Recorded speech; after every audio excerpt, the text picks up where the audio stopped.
Hello friends, welcome to Navkar digital institute. I am C A Vatsal Shah. Friends, हम C A final का एक new topic learn करना start कर रहे हैं एंड वो टॉपिक का नाम है Ind AS 36।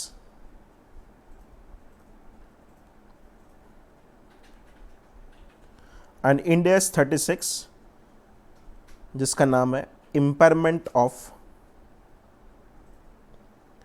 Assets.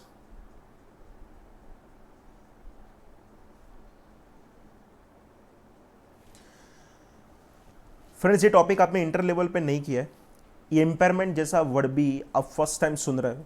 Proper detail के साथ जाना है। हर एक example, it may be a class work, homework, pass paper, RTP, MTP, जितने भी क्वेश्चंस है वो सब कुछ हम यहाँ पे कवर करने वाले हैं। क्लियर? सबसे पहले मैं आपको समझाऊँ कि मेरा लेक्चर का क्लैरिफिकेशन दे दूँ। ब्लैक इंक में जो भी मैं यहाँ पे लिख रहा हूँ वो आपको नोटबुक में लिखने की ज़रूरत नहीं है। मैं उसकी प्रॉपर नोट आपको बनवाऊँगा एंड उसके लिए रेड इंक में जो भी यहाँ पे लिखूंगा वो सब कुछ आपको आपकी नोटबुक में लिखना पड़ेगा। क्लियर? पहले बेसिक अंडरस्टैंडिंग देख लें एंड उसके बाद जितने भी नोट्स बनाने हैं वो बाद में बना देंगे। पहले कंसेप्ट देख लें। मैंने पूछा कि ये पर्टिकुलर इंडेस की ज़रूरत क्या थी। फॉर योर नॉलेज, उसके रिलेटेड हमारे पास एक अकाउंटिंग स्टैंडर्ड 28 है and the name of accounting standard 28 is nothing but impairment of asset. मैं आपको स्पेसिफिकली बोलूँ इंडेस की ज़रूरत क्या थी तो समझो। मेरी बैलेंस शीट में मैं कुछ 4-5 हेडिंग लिख रहा हूँ। मेरे पास मान लो फिक्स असेट है, मेरे पास मान लो इनटेंजिबल असेट है, मेरे पास मान लो कि आपका इन्वेस्टमेंट है, मेरे पास बहुत सारी करंट असेट है, लाइक मेरे पास कैश एंड बैंक का बैलेंस है, मेरे पास मान लो इन्वेंट्रीज है, दैट इज़ नथिंग बट आप जो क्लोजिंग स्टॉक लिखते हो वो है। इन्वेंट्रीज के बाद मान लो मेरे पास यहाँ पे कुछ डेटर्स भी पड़े हैं। अब प्रॉब्लम कहाँ पे बताऊँ? हम फिक्स असेट की बात करें कि हम इंटेंजिबल असेट की बात करें, होगा क्या? मैं आपको स्पेसिफिकली फिक्स असेट के बारे में समझाऊँ तो क्या होगा। मेरे पास एक 100 रुपये की फिक्स असेट है। ये फिक्स असेट की यूजफुल लाइफ 10 साल है एंड 10 में से 3 साल चले गए एंड मेरी company straight line method of depreciation use कर रहा है। 100 रुपये की असेट, 10 साल की लाइफ एंड मैं अगर एसएलएम फॉलो कर रहा हूँ तो फ्रेंड्स मैं ऐसा बोलूँ एवरी ईयर मैं 10-10 रुपये का डेप्री प्रोवाइड करूँगा। मैं ऐसा बोलूँ 3 साल तक मैंने 30 रुपीज़ का डेप्री प्रोवाइड कर दिया होगा एंड आज उसकी वैल्यू मेरे वहाँ पे जस्ट 70 रुपीज़ है। पर अगर ये 70 के सामने कैनाई से अगर उसका मार्केट वैल्यू जस्ट चेक किया तो मुझे उसका मार्केट वैल्यू मिला 50 रुपये का। पर कहने से हम तो कहने से फिक्स असेट पर एक सिस्टमेटिकली एवरी ईयर कुछ specific charge, that is nothing but depreciation provide कर देता है irrespective of market factor. Market में उसकी वैल्यू जो होना है हो, मेरे बुक के बैलेंस के हिसाब से ये असेट की वैल्यू 70 रुपीज़ का है एंड मैं मेरी बुक में 70 रुपीज़ की असेट बताऊंगा। और तो भी मैं ऐसा नीचे लिख रहा हूं, this financial statement shows true and fair view. अगर इस फिक्स असेट को मेरी बैलेंस शीट में 70 से दिखाऊं, एक्चुअली अगर उसका वैल्यू मार्केट में आज बेचने के लिए जाऊं तो कहना से जस्ट मुझे 50 रुपए मिलने वाला है, तो भी मैं उसको 70 से दिखा रहा हूं तो कहना से फ्रेंड्स मैं कुछ गलत कर रहा हूं। जिस मोमेंट पे आप बोल रहे हो कि एवरी फाइनेंशियल आइटम्स को आप ट्रू एंड फेयर व्यू के हिसाब से डिस्क्लोज करो, तो एक्चुअली उसका फेयर वैल्यू देखने के लिए जाए तो कहना से 50 था।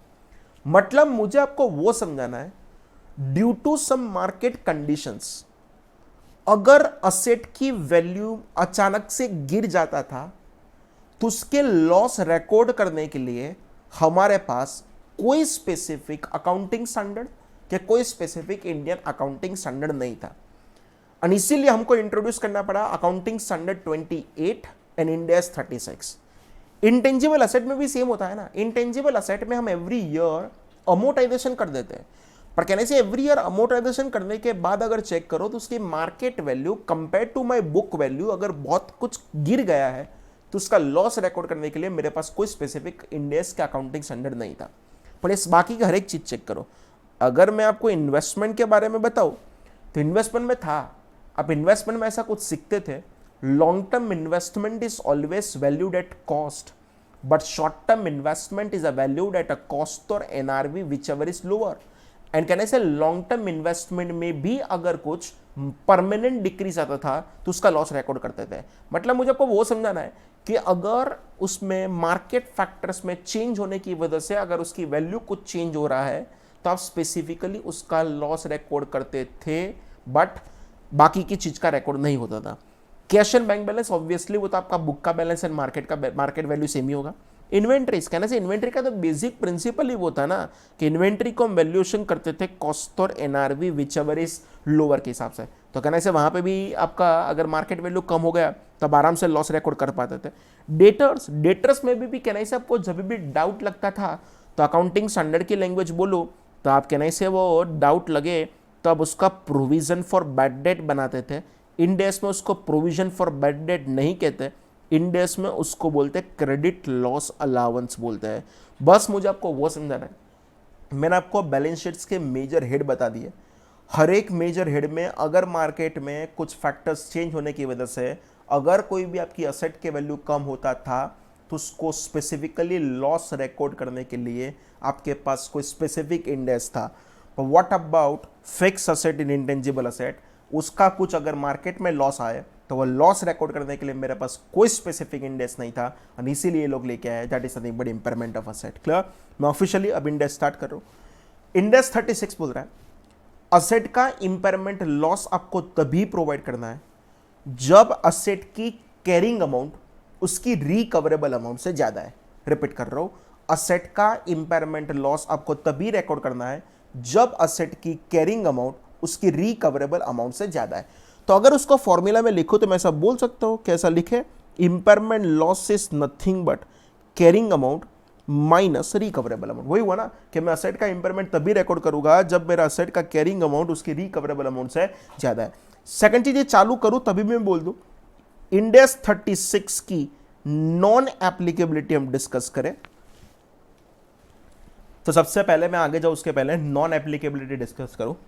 हम कभी भी इन्वेंट्री का इंपेयरमेंट करने वाले नहीं है। क्लियर?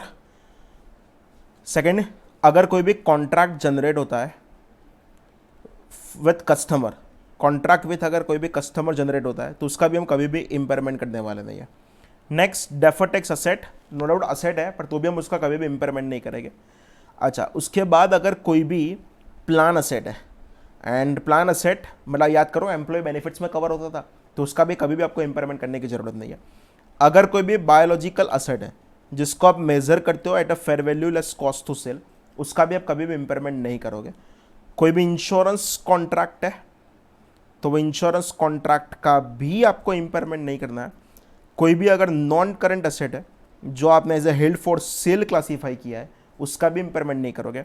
एंड कोई भी फाइनेंशियल असेट है, नो डाउट अगर आपका कुछ इन्वेस्टमेंट है in the hold in the subsidiary ऐसा कुछ तो उसको एक्सक्लूड करूंगा, बाद में सिखाऊंगा। बाकी इतनी जगह पे आपको इंपेयरमेंट करने की जरूरत नहीं। ये हर एक चीज था तो असेट पर इंडेक्स 36 के स्कोप में से एक्सक्लूड कर रहा हूँ। इन्वेंट्री है तो वहाँ पे मेरा इंडेक्स 2 के हिसाब से अकाउंटिंग करना पड़ेगा। कॉन्ट्रैक्ट विद कस्टमर है तो वहाँ पे मेरा इंडेक्स 115 लगेगा। डेफर्ड टैक्स असेट है तो वहाँ पे मेरा इंडेक्स 12 लगेगा। प्लान असेट है मतलब एम्प्लॉय बेनिफिट वाला तो वहाँ पे मेरा इंडेक्स 19 लगेगा। बायोलॉजिकल असेट जिसको आप मेजर करते हो at a fair value less cost to sell and अगर as a fair value less cost to sell measure कर रहे हो तो वहाँ पे मेरा इंडेक्स 41 लगेगा। इंश्योरेंस कॉन्ट्रैक्ट है तो मेरा वहाँ पे 104 लगेगा। Non current asset held for sale है तो वहाँ पे मेरा 105 लगेगा एंड फाइनेंशियल असेट है तो 109 लगेगा। सीक्वेंस में याद रखना है तो आप ऐसे याद रख सकते हो इंडेक्स 2, 12, 19, 41, 104, 105, 109 एंड 115। इतने इंडेक्स पर मेरा इंडेक्स 36 एप्लीकेबल होने वाला नहीं है। क्लियर? ये कोई ना कोई असेट के साथ रिलेटेड है तो भी हम उसको इंडेक्स यहाँ पे 36 अप्लाई नहीं करेंगे। आगे जाए, मैंने आपको ऐसा बोला था कि impairment loss is nothing but a carrying amount minus recoverable amount. अब एक एक को पकड़े। मैंने बोला ये कैरिंग अमाउंट होता क्या है, तो कैरिंग अमाउंट कुछ नहीं है, it is nothing but a historical cost. आपने जिस कॉस्ट पर असेट को परचेस किया था उसमें से मैं अक्यूमुलेटेड डेप्रिसिएशन और अक्यूमुलेटेड अमोर्टाइजेशन माइनस कर दूं। जिस मोमेंट पे मैंने बोला अक्यूमुलेटेड अमोर्टाइजेशन भी माइनस करूंगा तो वहां से आपको पता चल जाना चाहिए कि हम इनटेंजिबल असेट का भी इंपेयरमेंट करने वाले हैं। और आज तक का अगर आपका कोई भी इंपेयरमेंट लॉस है, इंपेयरमेंट लॉस इफ एनी, इतने चीज माइनस कर दोगे तो वो आपको मिल जाएगा कैरिंग अमाउंट। कैरिंग अमाउंट के बहुत सारे अलग अलग नाम है, उसको बुक वैल्यू भी बोल सकते हो, उसको रिटर्न डाउन वैल्यू भी बोल सकते हो, उसको बैलेंस शीट वैल्यू भी बोल सकते हो, पर अगर एग्जाम में कैरिंग अमाउंट लिख के आओगे तो वो प्रॉपर बनेगा। क्लियर? हिस्टोरिकल कॉस्ट, जिस मोमेंट पर असेट को परचेस किया था, आज तक का डेप्री एंड इंपेयरमेंट माइनस कर दो, अगर अमोर्टाइजेशन है तो भी वो माइनस करना पड़ेगा, जो बचे वो आपके लिए क्या होगा? कैरिंग अमाउंट होगा। हाँ, आज का हमारा मेन डिस्कशन जो होने वाला है वो रिकवरेबल अमाउंट पर होने वाला है। देखो, मेरी बैलेंस शीट में एक असेट की वैल्यू 100 रुपये में मैंने परचेस किया था, आज तक का मैंने उसका डेप्री प्रोवाइड किया है तो वो 30 का डेप्री आया है, तो कहने से मेरी बुक में असेट का वो कैरिंग अमाउंट कितना बचेगा? 70। तो यहाँ पे मैं लिख रहा हूँ मेरा कैरिंग अमाउंट बचा 70 रुपीज़। अब मैं जो कैलकुलेट कर रहा हूँ रिकवरेबल अमाउंट, इतना समझ लेना, कोई भी एंटिटी के पास असेट के दो पर्पस हो सकते हैं, आइदर असेट को यूज करे, अगर असेट को यूज नहीं करना है तो कहना इसे असेट को वो क्या कर दे? सेल कर दे। अगर असेट को यूज करेंगे तो कहना इसे असेट आपको कुछ कैश फ्लो जनरेट करके देगा, पर वो कैश फ्लो आज नहीं होगा, वो तो फ्यूचर में होगा। तो यस, इंड एस वही बोल रहा है कि रिकवरेबल अमाउंट मतलब आपको दो चीज लेना है, एक लेना है वैल्यू इन यूज एंड दूसरा लेना है fair value less cost to sell. एक एक चीज आराम से समझा रहा हूं। क्लियर? तो सिंपल कैश फ्लो होगा। वैल्यू इन यूज का मतलब ही वो हुआ, this is nothing but your present value of future cash flow. कहना इस असेट को यूज करूंगा तो ये असेट मुझे कुछ कमा के देगा, पर आज कमा के नहीं देगा, फ्यूचर में देगा, तो कहना से वो मेरे लिए फ्यूचर कैश फ्लो होगा। पर इंपेयरमेंट तो मैं आज कर रहा हूं ना, तो उसके लिए मुझे उसका कौन सी वैल्यू निकालना पड़ेगा? प्रेजेंट वैल्यू निकालना पड़ेगा। अच्छा, अगर इसको यूज नहीं करना है तो कहना से उसको सेल कर दूं, एंड अगर सेल कर दूं तो कहना से मार्केट में जितनी भी फेयर वैल्यू होगा वो मुझे मिलेगा, पर कहने से इट मे बी पॉसिबल बेचने के लिए मेरा कुछ खर्चा भी हो सकता है। अगर मान लो मैंने कैलकुलेट किया तो हालत ऐसी हुई, मैं असेट को यूज करूंगा ना, तो ये असेट मुझे फ्यूचर में कुछ 80 रुपीज कमा के देने वाला है, पर कहने से वो तो मेरा फ्यूचर कैश फ्लो होगा। उसकी आज की अगर मैं प्रेजेंट वैल्यू निकालूं तो उसकी आज की प्रेजेंट वैल्यू जस्ट मान लो 49 रुपीज आया था, वो डिस्काउंटिंग करके मैं करवाऊंगा। इन असेट को आज बेचो ना तो जस्ट आपको 45 रुपीज मिल रहा है। तो इंडेक्स वही बोल रहा है रिकवरेबल अमाउंट मतलब कुछ नहीं, वैल्यू इन यूज और fair value less cost to sell whichever is higher. अच्छा, क्यों हायर उसका भी लॉजिक बोलो। मैं आपको बोलूं, आपके पास एक असेट है, ये असेट को अगर यूज करोगे ना तो असेट आपको 49 कमा के देगा, असेट आज अगर बेच दोगे ना तो वो 45 कमा के देगा। बोलो as a rational human being आप क्या करोगे? जहां पे आपका बेनिफिट ज्यादा है वही चीज पर करोगे। बेनिफिट ज्यादा कहां पे होगा? 49 और 45 में, तो कहना से 49 में, और इसीलिए मैं यहाँ पे क्या कंसीडर करो? Whichever is higher. तो सिंपल, इस असेट का रिकवरेबल अमाउंट आएगा मेरे लिए 49। कहने से मेरी बुक में असेट 70 का था पर उसको 49 पर लेके आना है, तो कहने से मुझे बॉस 21 रुपीज का क्या प्रोवाइड करना पड़ेगा? इंपेयरमेंट लॉस प्रोवाइड करना पड़ेगा। अभी तक का फिर से याद करो, what is the meaning of impairment? तो impairment is nothing but decreasing in the value of asset. What is the formula for impairment loss? तो impairment loss की formula थी carrying amount minus recoverable amount. And carrying amount मतलब what? Historical cost, उसमें से कोई भी accumulated depreciation के amortization हो तो उसको माइनस कर दो, एंड अगर कोई भी आपने इम्पेयरमेंट लॉस को प्रोवाइड किया तो उसको भी माइनस करना पड़ेगा। रिकवरेबल अमाउंट में हम दो चीज कंसीडर करेंगे, एक कंसीडर करेंगे value in use and second consider करेंगे fair value less cost to sell. समझने के लिए ये fair value less cost to sell को अब देसी लैंग्वेज में एनआरवी भी बोल सकते हो। क्लियर? अब मुझे जो डिस्कस करना है एक एक पॉइंट को पकड़ के करो। सबसे पहले मैंने बोला ये fair value less cost to sell कहां से मिले? तीन लोगों ने बोला तीन चीज।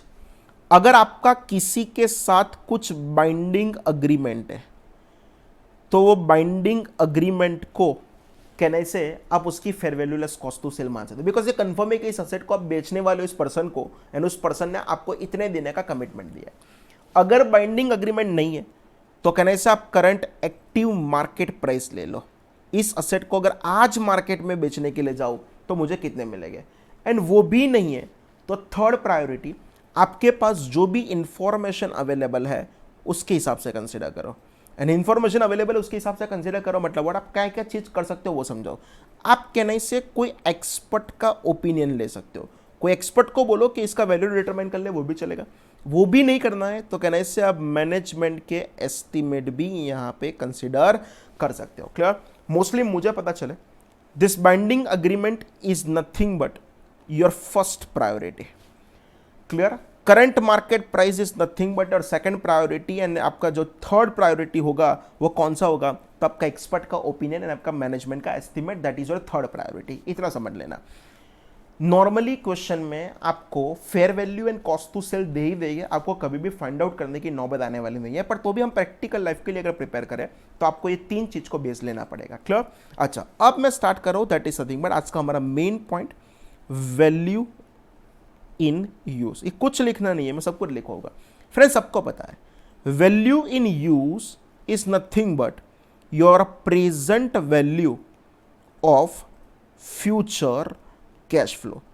जिसको एग्जाम में पास होना है उनको टेंशन नहीं है, ये आपका मान लो ईयर दे दिया है, यहाँ पे आपको कैश फ्लो दे देंगे एंड आपको डिस्काउंटिंग फैक्टर आपको दे देंगे एंड आपको जस्ट प्रेजेंट वैल्यू निकालना है। जिनको एग्जाम के लिए प्रिपरेशन करना है उनके लिए जिंदगी ईजी है, उनको कोई टेंशन लेने की जरूरत नहीं है। पर यस, हम डिसाइड करें इंडिया 36 क्या बोल रहा है।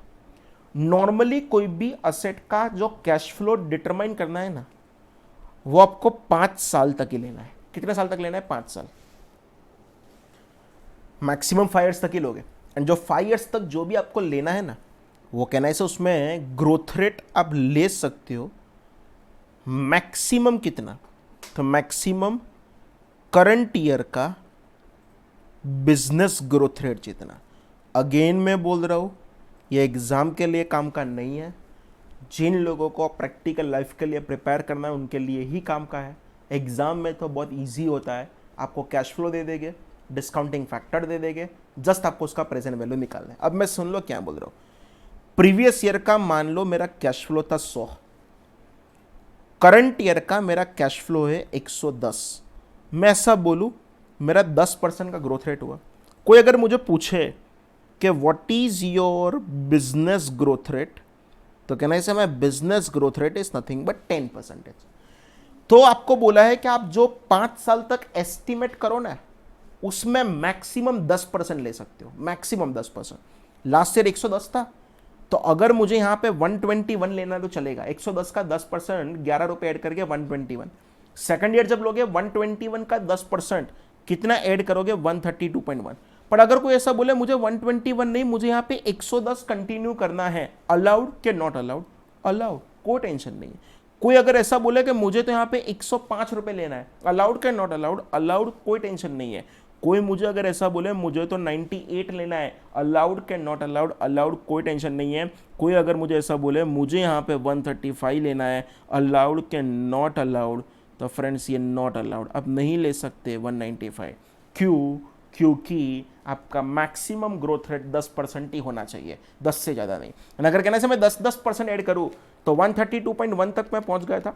अगेन में अगर 10% ऐड करूँ तो कहना से यहाँ पे मैं कितना ले सकता हूँ? 145.3 ले सकता हूँ। अगेन अगर मैं यहाँ पे 10% ऐड करूँ तो कहना से मैं 159.84 ले सकता हूँ। एंड अगेन अगर मैं 10% ऐड करूँ तो कहना से मैं 175.83 ले सकता हूँ, 5 साल। पर मैं तो जो इंपेयरमेंट कर रहा हूँ ना, वो बिल्डिंग का कर रहा हूँ। एंड किसने बोला कि बिल्डिंग की लाइफ 5 साल ही है? 5 से ज़्यादा भी हो सकता है। नॉर्मली 5 से ज़्यादा नहीं लेना है, पर अगर आपके पास क्लियरली एविडेंस है कि बॉस असेट की लाइफ 5 साल से ज़्यादा है, तो बियॉन्ड 5th ईयर जो भी ग्रोथ रेट लो, वो ग्रोथ रेट समझना, वो growth rate maximum current year के इंडस्ट्री ग्रोथ रेट से ज़्यादा नहीं होना चाहिए।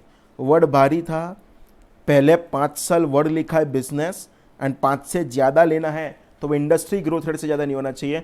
मान लो मेरा बिजनेस ग्रोथ रेट था ना, वो 10% था, पर मेरा जो इंडस्ट्री ग्रोथ रेट है ना, वो 8% है। मेरा असेट की लाइफ अगर मान लो 7 साल है, तो 6 and 7 में ये जो 175.83 आया ना, उसमें मैं 10% ऐड नहीं कर सकता, उसमें मैक्सिमम 8% ही ऐड कर सकता हूँ। और यहाँ पे कितना ले सकता हूँ? 189। अगर दिमाग चले, यहाँ पे एवरी ईयर मैंने 10% ऐड किया है, पर यहाँ पे मैक्सिमम कितना ऐड कर सकता हूँ? 8%। अच्छा, कोई ऐसा बोले मुझे 189 नहीं लेना है, मुझे 175 कंटिन्यू करना है, अलाउड? अलाउड। कोई मुझे बोले मुझे 170 लेना है, अलाउड? तो अलाउड। पर कोई पूछे कि मुझे तो 195 लेना है, अलाउड के नॉट अलाउड? तो अगर नॉट अलाउड पहले 5 साल तक करंट ईयर के बिजनेस ग्रोथ रेट से ज़्यादा नहीं जाने का, एंड अगर 5 से ज़्यादा जाना है तो करंट ईयर की इंडस्ट्री ग्रोथ रेट से ज़्यादा नहीं जाने का। क्लियर। थर्ड, अब जो भी डिस्काउंटिंग रेट लोगे ना, वो डिस्काउंटिंग रेट आपको प्री टैक्स डिस्काउंट रेट लेना है, and pre tax discount rate अगर अवेलेबल नहीं है तो आप weighted average cost of capital ले सकते हो, वो भी अवेलेबल नहीं है तो इंक्रीमेंटल बोरोइंग रेट भी ले सकते हो। जिनको एग्जाम ओरिएंटेड प्रिपेयर करना है उनके लिए टेंशन है ही नहीं, क्वेश्चन में आपको डिस्काउंटिंग फैक्टर दे ही देगी, उसमें कोई डाउट नहीं है। प्री टैक्स मतलब टैक्स की इफेक्ट कंसीडर करने की जरूरत नहीं है।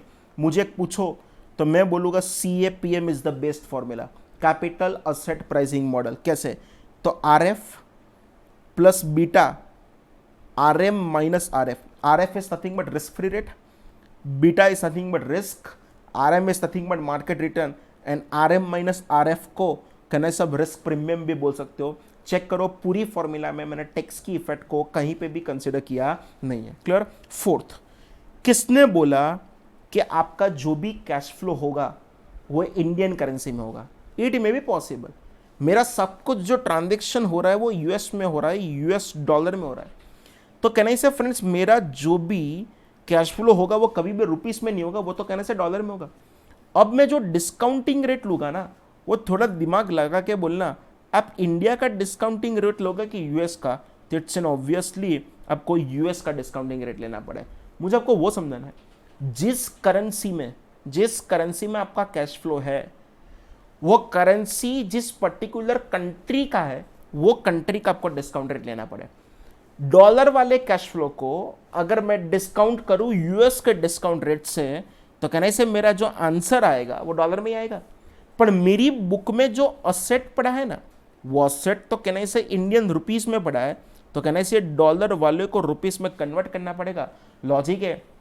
ये 5 साल जो आपने लिया, ये 5 साल तो कहने से आपका फ्यूचर है, तो जो रुपीस में कन्वर्ट करोगे वो कहने से बैलेंस शीट डेट का जो क्लोजिंग रेट है वो क्लोजिंग रेट से आपको कन्वर्ट कर देने का। क्लियर। मतलब आज अगर 31 मार्च 20 को मैं खड़ा हूँ तो 21, 22, 23, 24 एंड 25 के लिए एस्टिमेट करूंगा, पर इट्स एन ऑब्वियस कि 31 मार्च 21 को मेरे पास $1 इज इक्वल टू कितना रुपीस होने वाला है, वो डेटा तो होने वाला नहीं है, तो उसके लिए आपको क्या करना पड़ेगा, 31 मार्च 20 का डेटा लेके आगे चले जाने का। क्लियर। मैं अगेन आपको याद करूँ तो मैंने कहाँ से कहाँ स्टार्ट किया था। इंड AS 36 नाम था इम्पेयरमेंट ऑफ असेट। इम्पेयरमेंट की जरूरत क्यों थी? अचानक से मार्केट में कोई चेंज होने की वजह से अगर असेट की फेयर वैल्यू अगर कम हो रही है तो हमारे पास उसका लॉस रिकॉर्ड करने के लिए कोई स्पेसिफिक इंड AS नहीं था, और इसलिए हम लेके आए थे Ind AS 36। Ind AS 36 normal layman language में बोलूँ तो इम्पेयरमेंट लॉस मतलब what, it is nothing but your decreasing in the value of asset. तो बहुत सारे स्टूडेंट्स डाउट अच्छे पूछते हैं, sir what is the difference between the depreciation and impairment? दोस्त depreciation is nothing but your systematic charge, पर जो आपका इम्पेयरमेंट है ना, वो तो मैं आपको सिखाऊंगा, कोई इंडिकेटर्स है तो ही आपको इम्पेयरमेंट प्रोवाइड करना है, बाकी इम्पेयरमेंट प्रोवाइड करने की जरूरत नहीं है। एंड इम्पेयरमेंट लॉस की फॉर्मूला थी carrying amount minus recoverable amount. मैं carrying amount and recoverable amount का आपको सिंपल समझाओ, उसके पहले मैंने आपको बोल दिया था इंड AS 36 टोटल 8 जगह पे एप्लीकेबल नहीं था। कौन सी 8 जगह पे? इन्वेंट्रीज पर एप्लीकेबल नहीं होगा, डेफर्ड टैक्स असेट पर एप्लीकेबल नहीं होगा, एम्प्लॉय बेनिफिट्स में से अगर कोई भी असेट का क्रिएशन हो रहा है लाइक प्लान असेट, तो वहाँ पे भी मेरा इंड AS 36 इम्पेयरमेंट होने वाला नहीं है।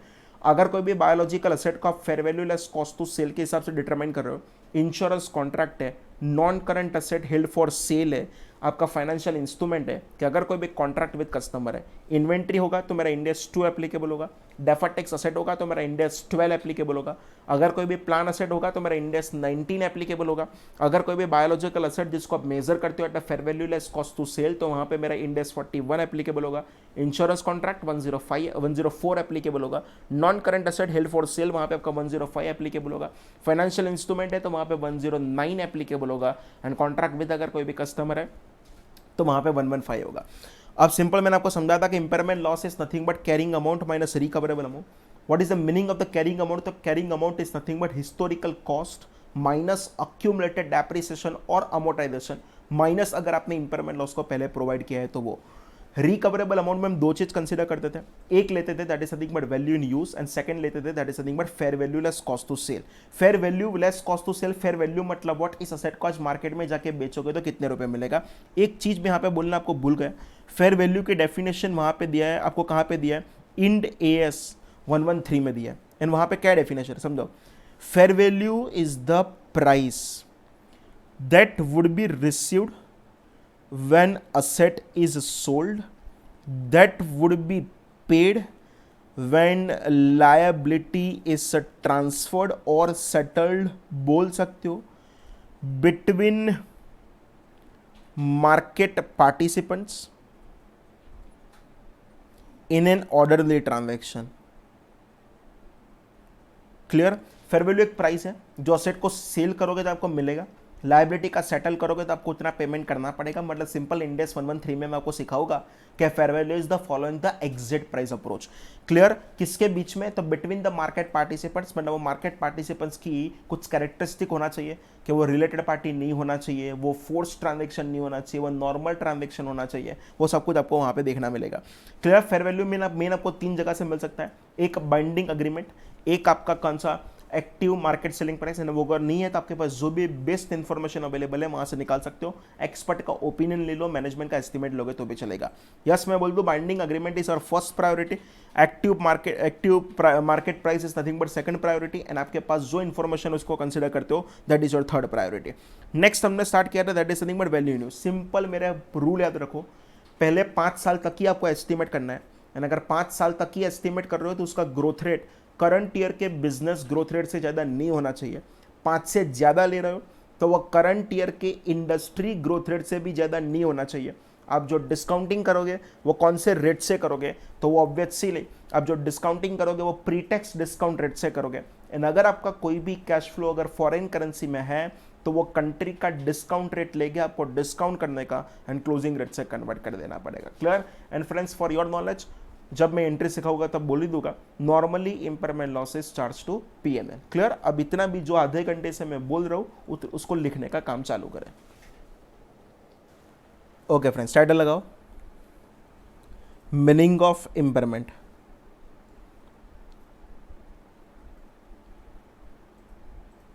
आपको ये सब कुछ अब लिखना है, meaning of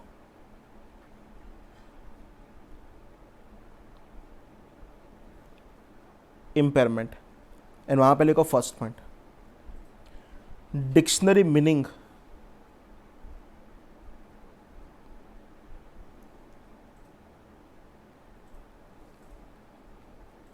of impairment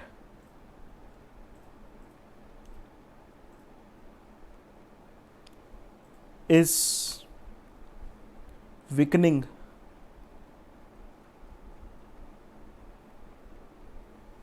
in the value of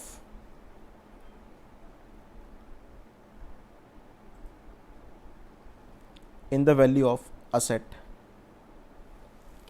clear. Next लिखना, according to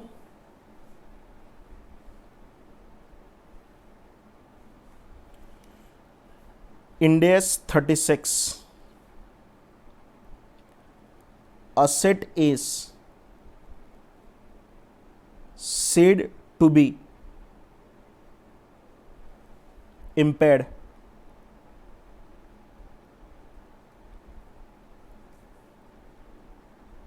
when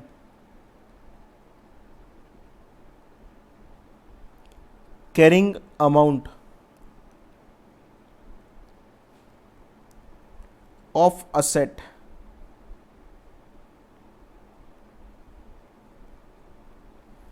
is more than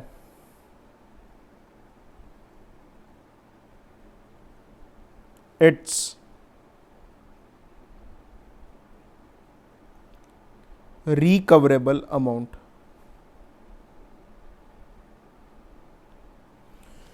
clear. आपको इंपेयरमेंट तभी करना है अगर वो आपका कैरिंग अमाउंट रिकवरेबल अमाउंट से ज्यादा है। क्लियर। वहां पे लिखना where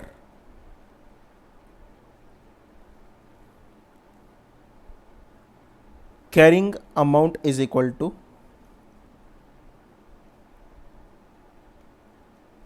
carrying amount is equal to cost minus accumulated depreciation or accumulated impairment minus accumulated impairment loss. Clear? Simple आपको बोलूं तो मेरी बैलेंस शीट में जो वैल्यू दिख रहा है उसका मैं बोल दूंगा this is nothing but my carrying amount. And next लिखना रिकवरेबल अमाउंट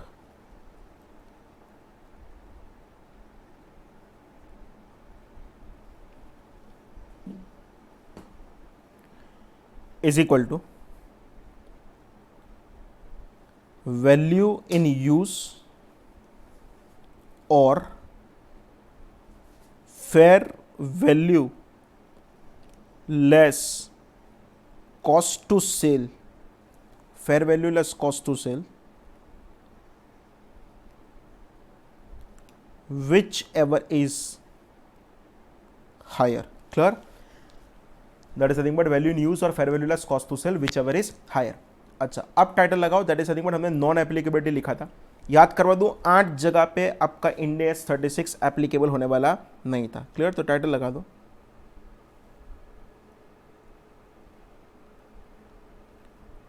नॉन एप्लीकेबिलिटी.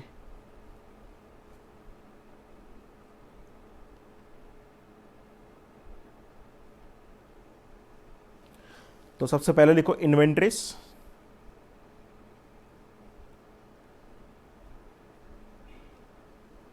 उसके ब्रैकेट में हम लिख सकते हो इन्वेंट्रीज के ब्रैकेट में कौन सा इंड AS लगेगा, तो इंड AS 2 लगेगा.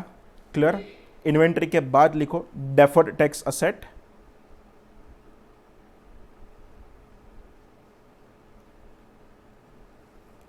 एंड डेफर्ड टैक्स असेट में कौन सा लगेगा, तो आपका इंड AS 12 लगेगा. नेक्स्ट लिखना असेट्स arising from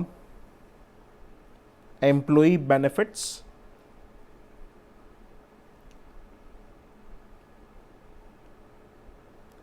ब्रैकेट में लिख सकते हो प्लान असेट्स, एंड दूसरे ब्रैकेट में उसका नंबर लिख सकते हो. That is nothing but Ind AS 19 वहां पे लगेगा. ये जब मैं इंड AS 19 आपको पढ़ाऊंगा तो आपको डिटेल पता चल जाएगा. नेक्स्ट लिखो biological asset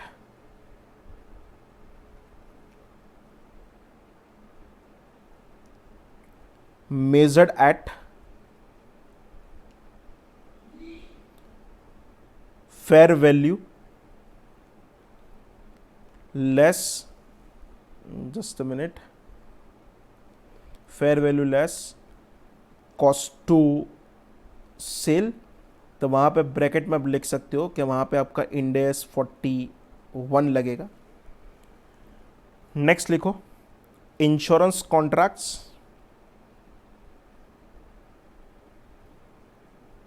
इंश्योरेंस कॉन्ट्रैक्ट पर आपका इंड AS 104 लगेगा. नेक्स्ट लिखो that is nothing but non current assets held for sale. तो non current asset held for sale पर फ्रेंड्स आपका इंड AS 105 लगेगा. नेक्स्ट लिखो that is nothing but financial assets,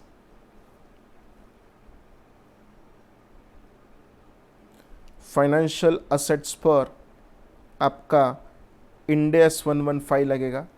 and next लिखो that is nothing but construction contracts,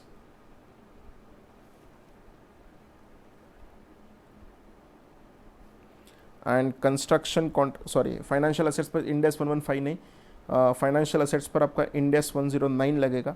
and यहाँ पे लिख दो कि आपका इंड AS 115 लगेगा. क्लियर? अभी तक एक बार याद करवा दो what is the meaning of impairment. तो impairment is nothing but decreasing in the value of asset. Impairment loss की फॉर्मूला क्या थी, carrying amount minus recoverable amount, and carrying amount मतलब what, historical cost minus accumulated depreciation और amortisation minus अगर आपने impairment पहले provide किया है तो वो। रिकवरेबल अमाउंट में हम दो चीज कंसिडर करेंगे, value in use and the fair value less cost to sell whichever is higher ले गया, हायर क्लियर। एंड मैंने आपको 8 चीज बोल दिया है, वहां पे आपका इंडेक्स एप्लीकेबल होने वाला नहीं है। एक inventories, deferred tax asset, plan asset, then biological asset, उसके बाद आपका कौन सा था, बायोलॉजिकल असेट के बाद insurance contract, non current asset held for cell, आपका फाइनेंशियल असेट एंड आपका कंस्ट्रक्शन कॉन्ट्रैक्ट। इतने जगह पे आपका इंडेक्स एप्लीकेबल होने वाला नहीं था, क्लियर। नेक्स्ट टाइटल लगाओ, fair value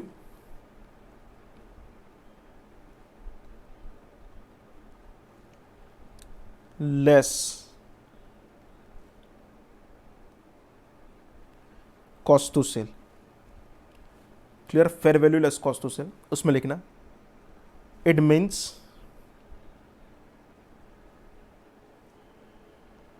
net selling price of the asset if asset is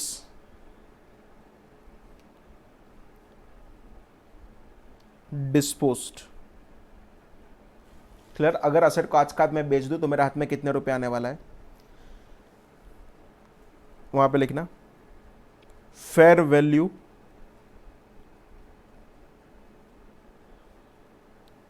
will be identified, fair value will be identified as follow,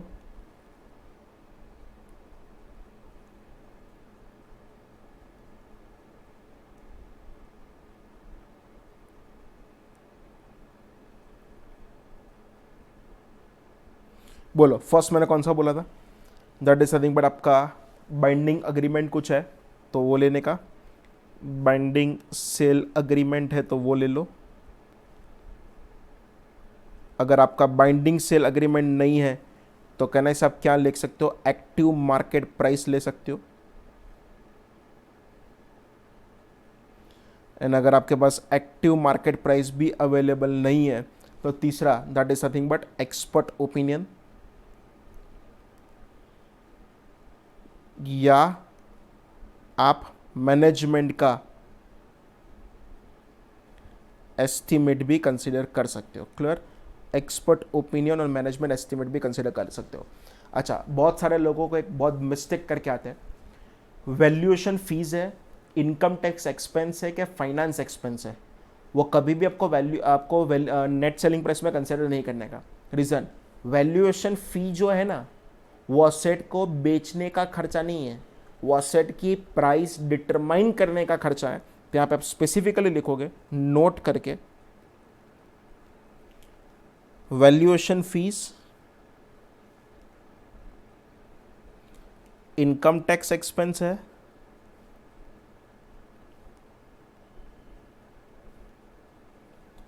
and finance expenses.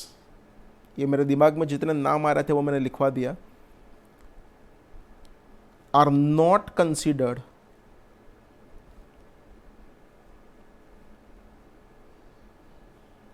In fair value less cost to sell, और rather इतना ही लिखो, are not considered in cost to sell. Cost to sell में आपको इतनी चीज को consider करने की जरूरत नहीं है, क्लियर। अब हम लिखते हैं that is nothing but value news, title लगाओ, लिखना पड़ेगा आपको, लिखो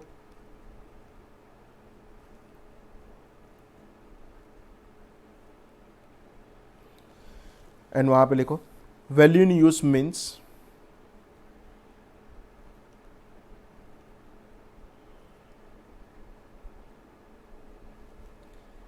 present value of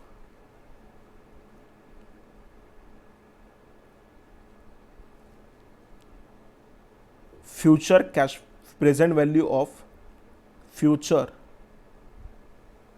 cash flows from use of asset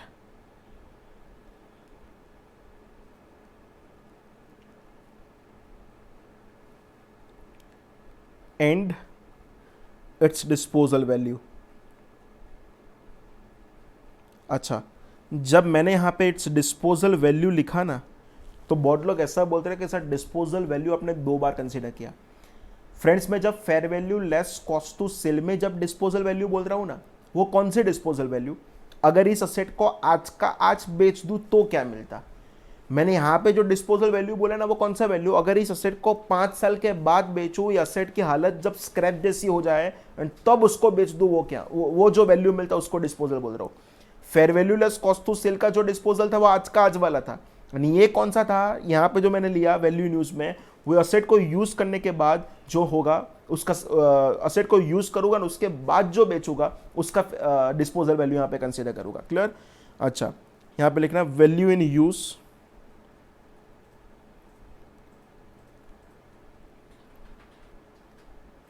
should be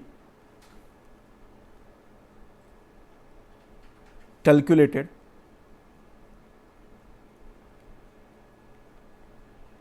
as follow। Clear.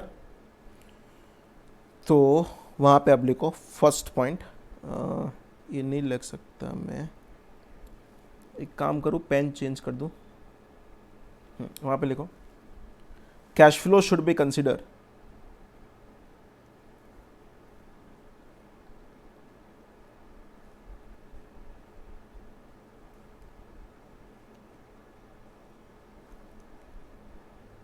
cash flow should be considered for a period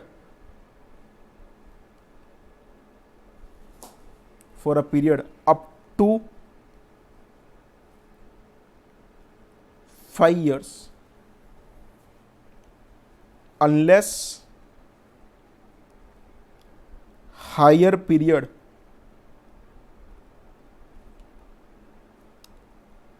is justified। Clear. आपको कितने साल तक लेना है, 5 साल, पर अगर असेट की लाइफ ही 5 से ज़्यादा है तो 5 से ज़्यादा ले सकते हो, कोई प्रॉब्लम नहीं है। Cash flow growth rate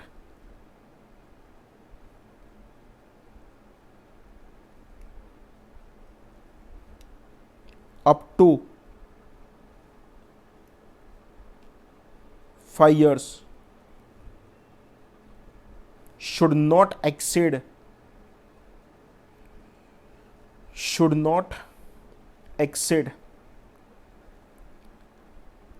business growth rate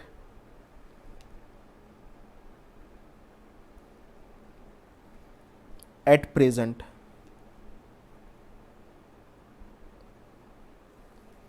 next, cash flow growth rate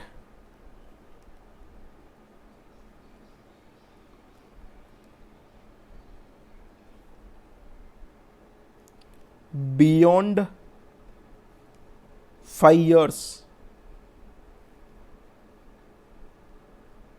should not exceed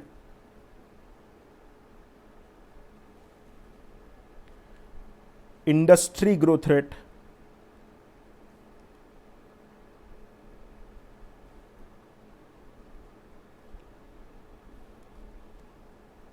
at present। Clear. अब डिस्काउंट रेट की स्टोरी बोलते हैं। तो next, discount rate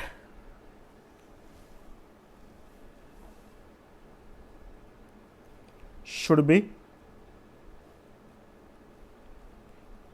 pre tax discount rate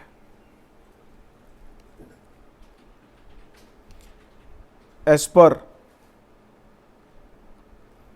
capital asset pricing model, जिसको आप CAPM भी बोल सकते हो। अगर किसी को इंटरेस्ट है तो फॉर्मूला लिख सकते हैं, RF plus beta RM minus RF। Clear. And the next point and the last point, if cash flows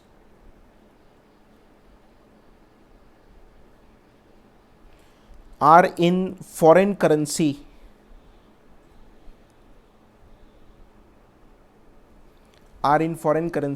then value in use then value in use should be calculated in foreign currency and then converted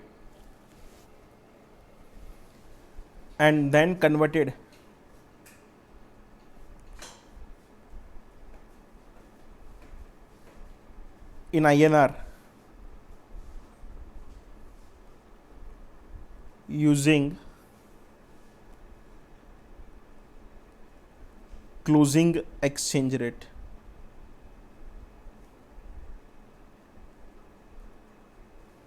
using closing exchange rate. Clear. अच्छा, अब मस्त एक note लिख दो नीचे. For exam purpose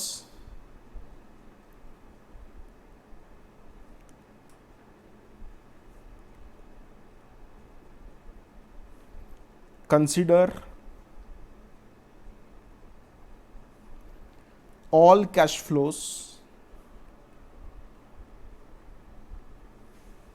beyond 5th year also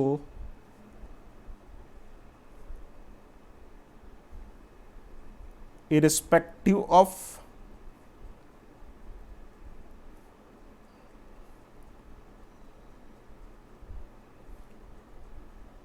growth rate. Clear. Perfect note लिखवा दिया है. ये नोट ऊपर के सब मजा मार देता है. एग्जाम पर्पस के लिए आपको अंदर जो लिखा है वो ब्लाइंडली फॉलो करने का. वहां पे हम कुछ growth rate both rate match करने वाला है नहीं है. क्लियर. अब हम थोड़े फ्रेंड्स एग्जाम्पल करें तो आपके दिमाग में परफेक्ट फिट हो जाए. फ्रेंड्स आपके पास नौकर का मटेरियल होना चाहिए. एंड नौकर के मटेरियल में से फ्रेंड्स अगर हम क्वेश्चन स्टार्ट करें, मैं सबसे पहले फर्स्ट क्वेश्चन स्टार्ट कर रहा हूँ.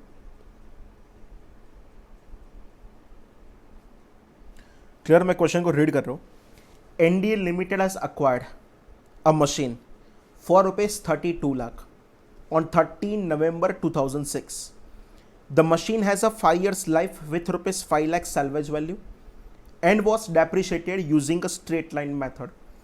On 31st March 2009, test for impairment reveals the following. A. Present value of the future cash flow ₹13,50,000. Net selling price ₹15,40,000. Salvage value estimated nil.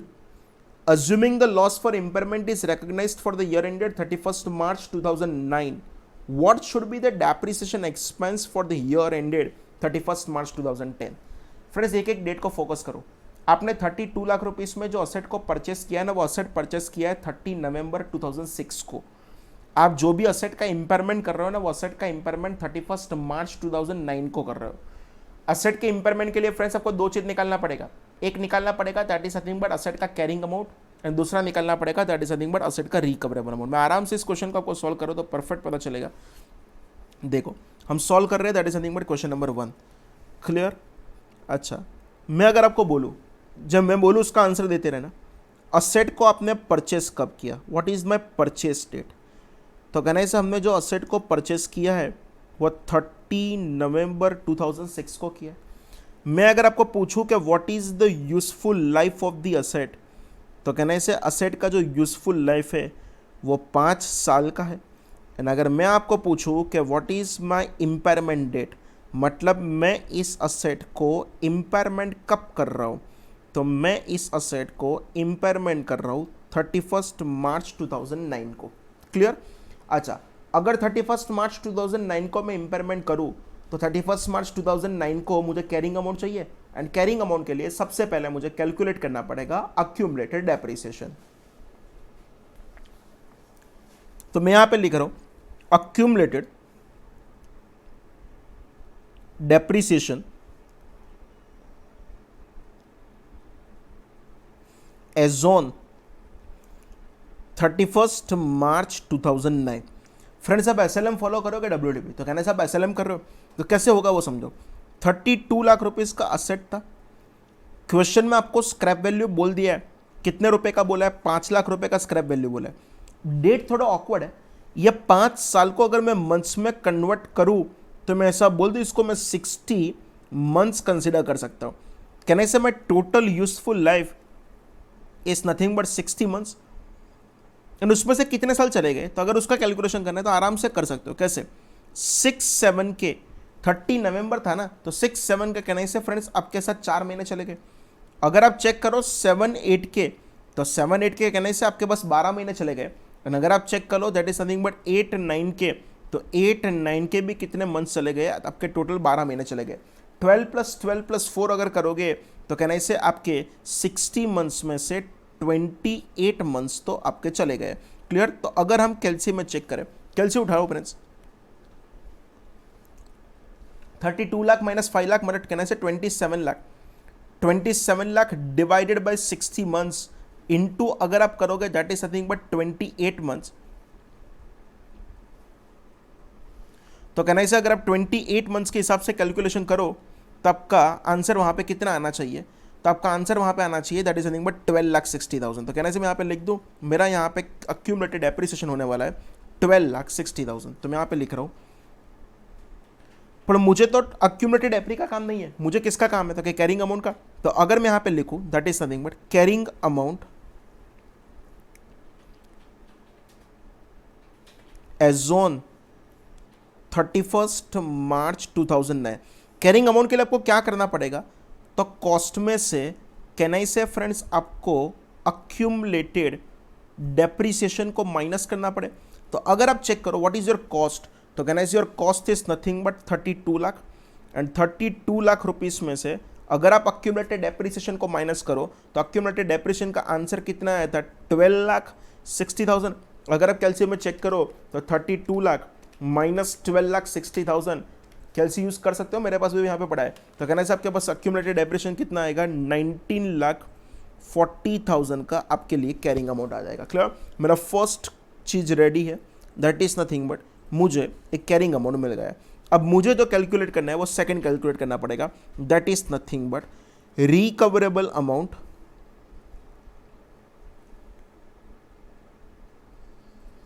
As on 31 March 2009। तो second मुझे यहाँ से क्या मिल जाएगा, recoverable amount में मिल जाएगा। फ्रेंड्स रिकवरेबल अमाउंट के लिए मुझे दो चीज चाहिए, एक चाहिए that is nothing but value in use. Value in use मतलब एसेट को यूज करूंगा तो present value of future cash flow कितना मिलेगा। एंड सेकंड चाहिए that is nothing but fair value less cost to sell. हाँ, क्वेश्चन में check करो, आपको क्वेश्चन में वैल्यू इन यूज दे दिया है, तो हाँ क्वेश्चन में present value of future cash flow आपको दे दिया है 13,50,000। क्वेश्चन में कहना है आपको नेट सेलिंग प्राइस भी दे दिया है, कितना है 15,40,000। तो वो अगर यहाँ पे मैं लिख दूं, मेरा वैल्यू इन यूज होगा 13,50,000, मेरा fair value less cost to sell होगा 15,40,000। फ्रेंड्स आपको याद करो हम विच एवर इज हायर लेते थे कि लोअर लेते थे, तो हम ऑलवेज जो कंसीडर करते थे वो whichever is higher consider करते थे। एंड अगर मैं whichever is higher consider करूँ तो कहना इसे मेरा रिकवरेबल अमाउंट कितना आ जाएगा 15,40,000। यस, आपको यहाँ पे इम्पेयरमेंट लॉस आएगा कि नहीं आएगा वो चेक करें। My carrying amount of asset is 19,40,000, my recoverable amount is of asset is 15,40,000। 110% impairment loss आने वाला है। मैं फॉर्मूला भूल गया तो इसीलिए मैं एक बार यहाँ पे लिख रहा हूँ, एग्जाम में भी अब लिख के आओगे, impairment loss is equal to carrying amount minus recoverable amount. And if you check what is your carrying amount, your carrying amount is nothing but 19,40,000. What is your recoverable amount? Your recoverable amount is nothing but 15,40,000. 1940 minus 15,40,000 करोगे तो friends आपका impairment आएगा कितने rupees का, 4 lakh rupees का। पूछा नहीं है तो भी मैं आपको करवा रहा हूँ, दैट इज नथिंग बट हम इसकी जर्नल एंट्रीज करें। एंड अगर हम इसका जर्नल एंट्रीज करें तो कहना से सबसे पहले मैं एसेट की वैल्यू को कम करूँगा 4 लाख रुपए से, एंड उसके लिए एंट्री करूँगा impairment loss account debit, impairment loss account debit 4 lakh रुपए।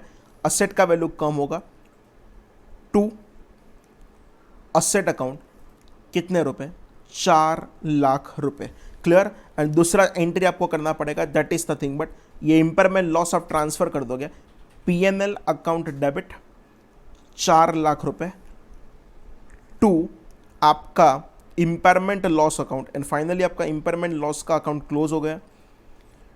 कितने रुपीस का? 4 लाख रुपीस का। क्लियर? जर्नल एंट्री पूछा नहीं था पर मैंने जस्ट आपको समझा दिया।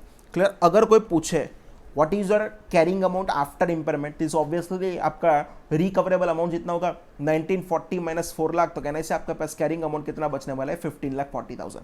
आपको क्वेश्चन में ये पूछा है calculate depreciation for the year 2009-10, and हम जो डेप्रिसिएशन प्रोवाइड करेंगे वो कैसे करेंगे? Always prospectively. यहां पे लिख दे depreciation should be provided, depreciation should be provided prospectively। आपको कुछ retrospectively करने की जरूरत नहीं है। so depreciation for the year 2009-10, कहने से फ्रेंड्स मेरे पास 15,40,000 का असेट बचा था। पॉइंट नंबर सी में चेक करो। अब आपको लग रहा है सैल्वेज वैल्यू एस्टिमेटेड नील, कहना से सैल्वेज वैल्यू का एस्टिमेट अगर नील है it is nothing but your change in accounting estimate, and अगर चेंज इन अकाउंटिंग एस्टिमेट है तो उसको ऑलवेज कौन से इफेक्ट देना पड़ेगा? प्रोस्पेक्टिव। याद करवा दो आपको 60 मंथ्स में से ये रहा, ये 60 मंथ्स में से आपके 28 मंथ्स चले गए, 60 में से 28 चले गए, मतलब मैं ऐसा बोलूँ आपके पास जस्ट कितने महीने बाकी है? 32 मंथ्स बाकी था। एंड कहने से आप यहाँ पे पूरे साल का डेप्रिसिएशन कर रहे हो तो इंटू 12 महीने, कैलकुलेशन में लो 15,40,000 डिवाइडेड बाई 32 इंटू 12 करोगे तो फाइनली आपका डेप्रिसिएशन का आंसर आएगा 5,77,500, जो आपको क्वेश्चन में पूछा था मैंने सॉल्व करवा दिया। क्लियर? 5,77,500 is your answer. मुझे आगे एक चीज एक्स्ट्रा पढ़ाना है, ध्यान से सुनना। इंपेयरमेंट मैंने मेरी अकाउंट्स में तो रिकॉर्ड कर दिया, पर गवर्नमेंट उसका डिडक्शन देगा कि नहीं देगा? There are 3 possibilities. गवर्नमेंट मुझे आज का आज इंपेयरमेंट का डिडक्शन दे दे तो टेंशन नहीं है, पर गवर्नमेंट ऐसा बोले कि हम आपको आज डिडक्शन नहीं देंगे, हम आपको फ्यूचर में डिडक्शन देंगे। अगर गवर्नमेंट ऐसा बोले तो it is my timing difference. If it is my timing difference तो मुझे डेफर्ड टैक्स असेट के लायबिलिटी बनाना पड़े। गवर्नमेंट बोले हम आपको आज भी डिडक्शन नहीं देंगे, फ्यूचर में भी नहीं देंगे, तो it is my permanent difference. And if it is my permanent difference तो मुझे कुछ डेफर्ड टैक्स बनाने की जरूरत नहीं है। इंडेस 36 नहीं करवा रहा हूं मैं, जस्ट आपको 2 मिनट टॉपिक के बाहर लेके जा रहा हूं। हमारे पास एक अकाउंटिंग स्टैंडर्ड 22 भी है एंड एक हमारे पास इंडेस 12 भी है।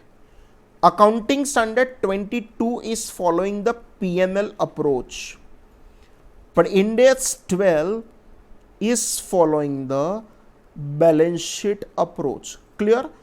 मैं आपको हर एक सम 2-2 के हिसाब से करवा रहा हूं। हम सबसे पहले जो मेहनत कर रहे हैं वो AS 22 के हिसाब से करेंगे, एंड उसके बाद मैं आपको सेम चीज इंडेक्स 12 के हिसाब से भी करके दिखाऊंगा। ध्यान से फोकस करना मैं यहाँ पे क्या बोल रहा हूं। अगर मान लो मैं यहाँ पे कैलकुलेट करूं, ये मेरा अकाउंट का डेटा है यानी ये मेरा टैक्स का डेटा है। अगर मैं यहाँ पे चेक करूं मेरा प्रॉफिट बिफोर डेप्रिसिएशन 100 रुपये है, and for your knowledge depreciation is a timing difference. अगर मैं अकाउंट में डेप्री प्रोवाइड करूं 15 रुपये का, टैक्स में मैं डेप्री प्रोवाइड करूं 10 रुपये का, तो कहने से मेरा अकाउंट का आंसर 85 का आएगा एंड टैक्स का आंसर कितने का आएगा? 90 का आएगा।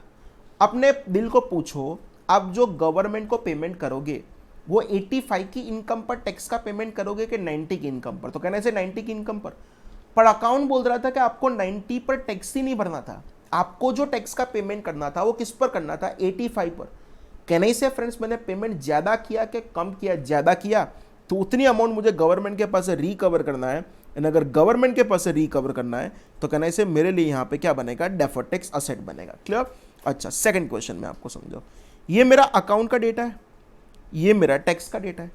अगर मैं यहां पे बोलूं प्रॉफिट बिफोर प्रोविजन 100 रुपए, कहने से आप अकाउंट में प्रोविजन बनाते हो तब आप एंट्री करते हो P&L account debit to provision account, मतलब अकाउंट में प्रॉफिट कम होगा। पर टैक्स वाले बोल रहे हैं हम आपको आज डिडक्शन नहीं देंगे। मैंने बोला आज नहीं दोगे, फ्यूचर में तो दोगे ना? तो उन्होंने बोला हाँ फ्यूचर में देंगे, जब पेमेंट करोगे तब। अकाउंट का आंसर कहने से 90 आया, टैक्स का आंसर कहने से 100 आया। गवर्नमेंट को जो पेमेंट करोगे वो किस पर करोगे, 100 पर अकाउंट बोल रहा है किस पर करना था, 90 पर। मैंने पेमेंट ज्यादा किया कि कम किया, क्या नहीं से मैंने पेमेंट ज्यादा किया, तो फ्रेंड्स अगेन यहां पे बोल रहा हूं मेरे लिए क्या बनेगा, डेफर्ड टैक्स असेट बनेगा। क्लियर। अच्छा मैं आपको अकाउंटिंग स्टैंडर्ड करवा रहा हूँ, इंडेक्स नहीं कर रहा हूँ। तीसरा समझाओ, ये रहा मेरा अकाउंटिंग इनकम और ये रहा मेरा टैक्स का इनकम। प्रॉफिट बिफोर कोई इनकम ले लो 100 रुपए, 100 रुपए।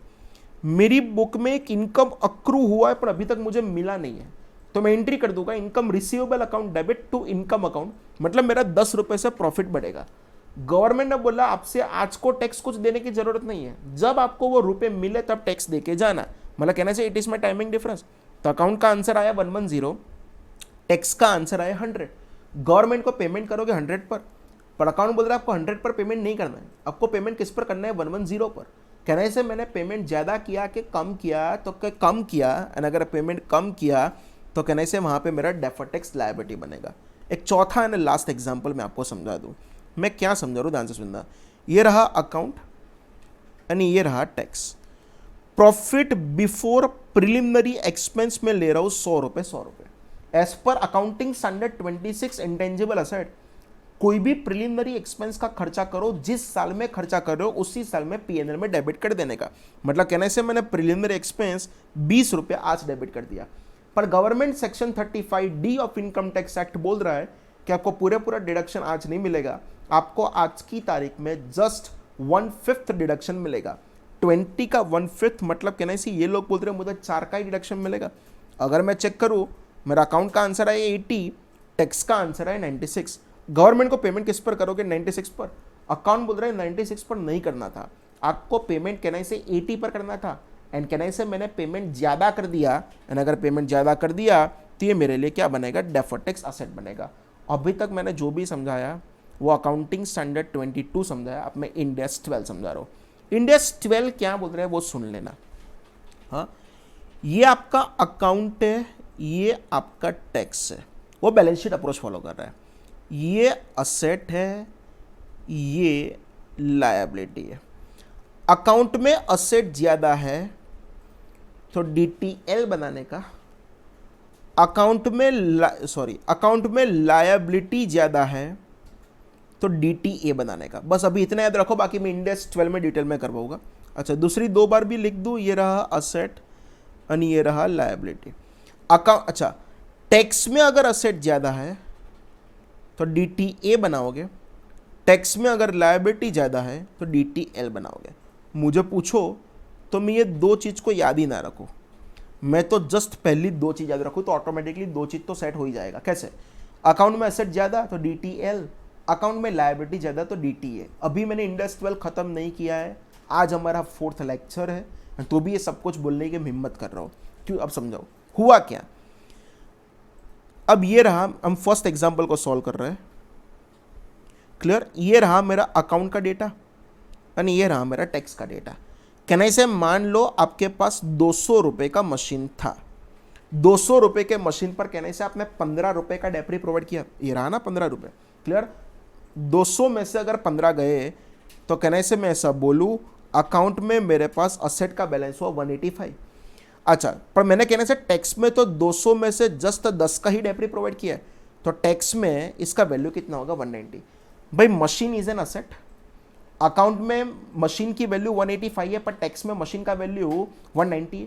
मतलब मैं ऐसा बोलूं कि अकाउंट में मशीन की वैल्यू कम है। याद करवाओ, अकाउंट में जब असेट ज्यादा होता था तो हम डीटीएल बनाते थे, पर यहां पे तो कहने से अकाउंट में मशीन का वैल्यू कम है, मतलब असेट का वैल्यू कम है, तो मुझे क्या बनाना पड़ेगा, डीटीए बनाना पड़ेगा। चेक करो, एएस 12 फॉलो करो कि इंडेक्स 22 फॉलो, सर उल्टा बोला, एएस 22 फॉलो करो कि इंडेक्स 12 फॉलो करो, आपका आंसर सेम ही आने वाला। एक नहीं, मैं आपको चारों 4 मैच करके दिखा रहा हूं। अब हम स्टार्ट करते हैं सेकंड सिचुएशन। प्रोविजन बनाया था, ये रहा अकाउंट और ये रहा टैक्स। प्रोविजन की बात करूं तो कहने से मैंने अकाउंट में 10 का प्रोविजन बनाया था, गवर्नमेंट वो टैक्स का डिडक्शन देने वाला नहीं था। मैं आपको पूछ रहा हूं प्रोविजन इज एन असेट और लायबिलिटी, तो कहना से provision is a liability, and कहना से अकाउंट में लायबिलिटी का बैलेंस ज्यादा है। ऊपर मेरा चार्ट याद करो, अकाउंट में जब लायबिलिटी का बैलेंस ज्यादा था तो सिंपल मैं वहां पे क्या बनाता था, डेफर्ड टैक्स असेट बनाता था। चेक करो, AS22 के हिसाब से भी डेफर्ड टैक्स असेट था एंड इंड AS 12 के हिसाब से भी क्या था, deferred tax asset. Answer same ही आने वाला है। थर्ड चेक करें, थर्ड याद है एक इनकम मेरा अक्रू हो गया था पर मुझे मिला नहीं था, तो उसके लिए मैंने एंट्री किया था income receivable account debit to income account. तो कहने से मेरी बैलेंस शीट में एक इनकम रिसीवेबल करके एक असेट होगा। अकाउंट में 10 रुपए का असेट था पर टैक्स में कुछ होने वाला नहीं है। मैं आपको पूछ रहा हूं income receivable is an asset और लायबिलिटी, तो obviously it's an asset and account में कहने से असेट ज्यादा है। याद करवाओ, अकाउंट में असेट ज्यादा होता था तो हम क्या बनाते थे, अकाउंट में असेट ज्यादा है तो हम बनाते थे डेफर्ड टैक्स लायबिलिटी। चेक करो, AS22 में भी DTL था एंड इंड AS 12 में भी क्या है, DTL है। फोर्थ अगर हम चेक करें लास्ट वाला, तो वहां पे भी मैं यहां पे भी लिख रहा हूं, ये मेरा अकाउंट है और ये मेरा टैक्स है।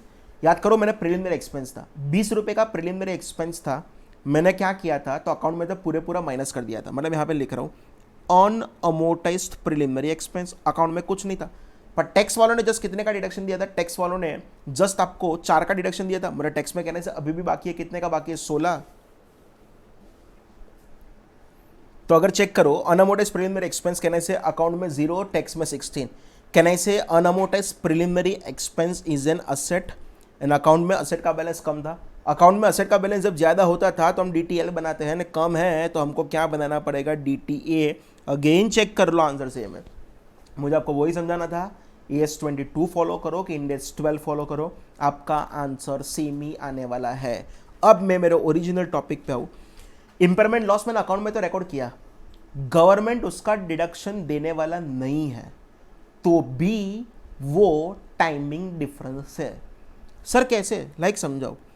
ये अकाउंट है, ये टैक्स है, दोनों में मान लो 250 रुपए का असेट था। हमने इंपेयरमेंट लॉस अकाउंट में 20 का रिकॉर्ड करेंगे तो कहना से अकाउंट 230 का होगा, टैक्स 250 का होगा। क्लियर। तो इंपेयरमेंट वो हमारा टाइमिंग डिफरेंस बनेगा। क्यों, कोई रीजन पूछा है तो नेक्स्ट ईयर से अकाउंट में जो डेप्री करोगे वो 230 पर करोगे। ये असेट की बात है, ये असेट है, ये फाइनली बुक वैल्यू बचा। पर टैक्स में जो डेप्री करोगे ना वो किस पर करोगे, 250 पर। एक लाइन बोलू, impairment is nothing but early charge of depreciation in books of accounts, and if it is an early charge of depreciation in the books of accounts, it is your timing difference। and अब check करें वहां पे deferred tax asset बनेगा कि deferred tax liability. सबसे पहले AS22 करवाओ, ये रहा अकाउंट और ये रहा tax. Profit before impairment loss 100 रुपए 100 रुपए।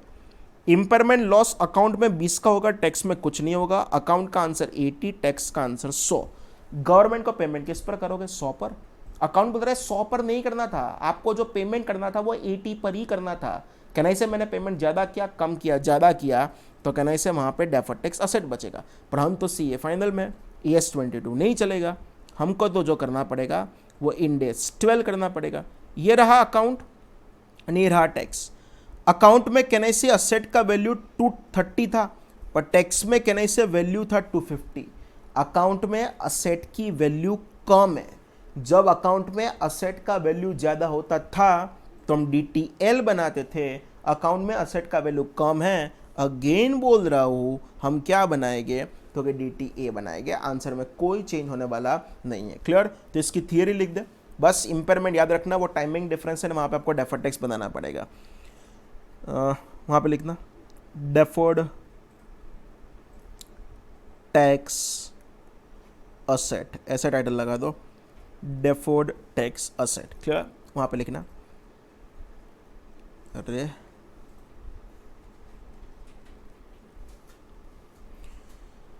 लिखना impairment loss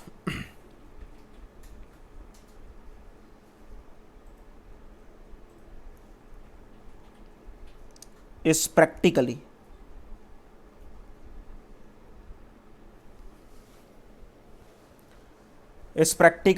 advance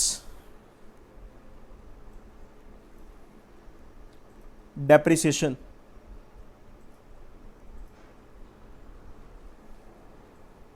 so deferred tax asset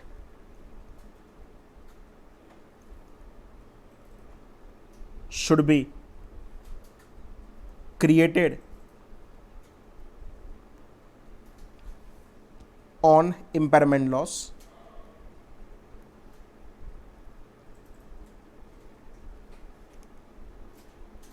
since advance depreciation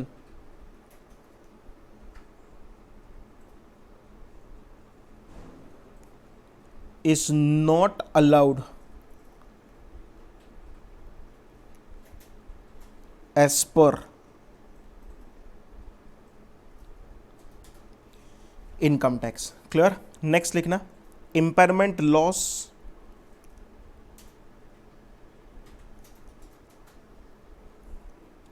is always reduce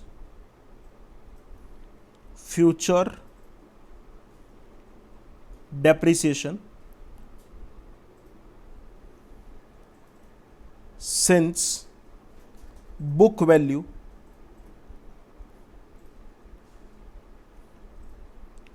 has been revised. Clear? Since book value has been revised. Clear? आगे जाए उसके पहले हम चेक करते हैं question number 2 from our book. First of all I am reading that question. Uttaranchal limited gives the following estimates of cash flows relating to fixed asset on 31st December 2005. Discount rate is 15%. आपको year दे दिया है 2006, 7, 8, 9 and 10। Cash flow rupees in lakhs में दिया है 2000, 3000, 3000, 4000 and 2000। Residual value eight the end of the 2010 rupees 500 lakhs पीछे लिख देना। Fix asset purchased on 1st January 2003 for rupees 20,000 lakhs। Useful life 8 years। Residual value estimated at rupees 500 lakhs eight the end of the 8 years। Net selling price rupees 10,000 lakhs। Calculate on 31st December 2005। First A carrying amount at the end of the 2005, value in use on 31st December 2005, C recoverable amount as on 31st December 2005, D impairment loss to be recognized for the year ended 31st December 2005, F revised carrying amount, and the last वाला depreciation charge for the year 2006. clear? चलो एक एक करके start करें। सबसे पहले calculate करते हैं carrying amount at the end of 2005। Clear? चलो टाइटल लगाना friends, question number 2 and question number 2 में हम फर्स्ट का आंसर लिखते हैं,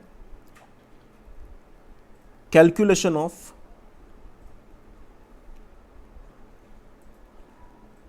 carrying amount as on 31st December 2005। Clear? मैं जितने क्वेश्चन पूछूं उसका आंसर देते रहना। सबसे पहले मुझे ये बताओ कि आपने असेट को परचेस कब किया था। तो कहना ऐसे क्वेश्चन में चेक करो, आपका जो परचेस डेट है ना वो 1st January 2003 है। उसके बाद चेक करो कि आपका असेट का यूजफुल लाइफ कितना था। तो कहना ऐसे फ्रेंड्स, आपका असेट का जो यूजफुल लाइफ था वो कहना ऐसे 8 साल की यूजफुल लाइफ थी। एंड आप जो असेट का इम्पेयरमेंट कर रहे हो, असेट का इम्पेयरमेंट का डेट है, वो इम्पेयरमेंट डेट कौन सा है? तो क्या 31st December 2005 है। मैं कैरिंग अमाउंट फाइंड आउट करूँ उसके पहले तो सबसे पहले मुझे कैलकुलेट करना पड़ेगा अक्यूमुलेटेड एप्रिसिएशन। फ्रेंड्स आप एसएलएम फॉलो कर रहे हो कि डब्ल्यूडीबी? तो कहना है आप एसएलएम फॉलो कर रहे हो, तो यहाँ पे मैं लिख रहा हूँ accumulated depreciation as on 31st December 2005। तो कैसे करोगे? आपने कहने से 20,000 में असेट को परचेस किया था। अच्छा, क्वेश्चन जहां पे चालू होता है वहां पे सब कुछ ऊपर पहले लिख दो। अमाउंट किस में है? तो रुपीज इन लैक्स में। ये सब कुछ अमाउंट है वो किस में? रुपीज इन लैक्स में। 20,000 की असेट थी, उसमें से कहने से 500 का आपका स्क्रैप वैल्यू था। 20,500 माइनस 500 डिवाइडेड बाय आपके 8 साल की लाइफ थी। 3 साल चले गए। कैसे 3 साल? 3 साल 2003, 2004 एंड 2005। तो इनटू में मल्टीप्लाई करूंगा कितने साल? तो क्या 3 साल। अगर आप कैलसी में लोगे 20,000 minus 500 divided by 8 years into 3 years, तो फ्रेंड्स आपका आंसर आएगा 7312.5। पर आपको क्वेश्चन में कैरी अक्यूमुलेटेड एप्री नहीं पूछा है, आपको क्वेश्चन में क्या पूछा है? कैरिंग अमाउंट पूछा है। तो अगर उसको यहां पे लिखो carrying amount as on 31st December 2005। तो कैसे होगा? कॉस्ट में से कहने से हम माइनस कर देंगे, हम क्या माइनस कर देंगे फ्रेंड्स, तो कहने से अक्यूमुलेटेड डेप्रिसिएशन को माइनस कर देंगे। चेक करो, आपने इस असेट को अक्वायर किया था वो 20,000 में अक्वायर किया था, 20,000 में से कहने से 7312.5 माइनस करोगे तो आपका यहाँ पे कैरिंग अमाउंट का आंसर आएगा 12,687.5 एंड फाइनली आपका यहाँ पे फर्स्ट नंबर का आंसर का क्वेश्चन खत्म है। क्लियर? चलो हम चेक करेंगे, that is nothing but second question. And second question के लिए चेक करो तो आपको क्वेश्चन में क्या पूछा है। आपको पूछा है value in use, and friends value in use is nothing but present value of the future cash flow. तो यहाँ पे मैं टाइटल लगा रहा हूँ calculation of value in use as on 31 December 2005। अपने आपको पूछो क्वेश्चन में आपको कैश फ्लो दिया है तो आंसर इज यस, क्वेश्चन में आपको डिस्काउंटिंग फैक्टर भी दिया है, आंसर इज यस। तो सिंपल वो कैश फ्लो को अगर डिस्काउंटिंग फैक्टर के साथ मल्टीप्लाई कर देंगे तब आपका आंसर मिल जाएगा। तो सिंपल यहाँ पे एक टेबल बना दो,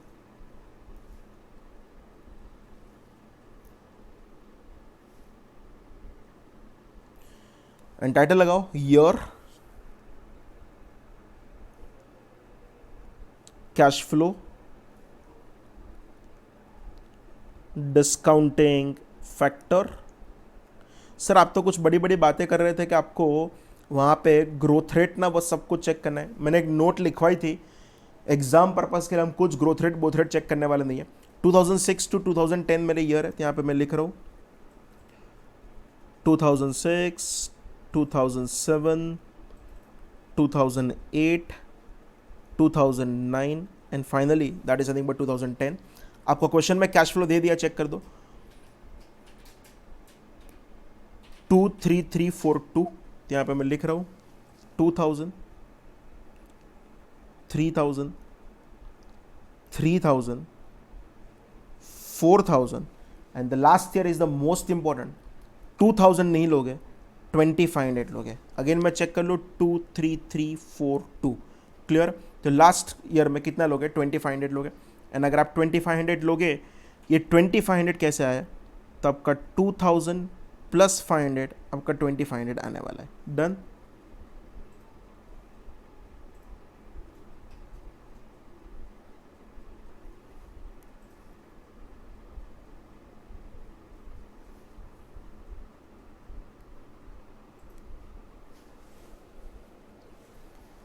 गलती से ब्लैक में लिखा था, मैंने उसको रेड कर दिया है।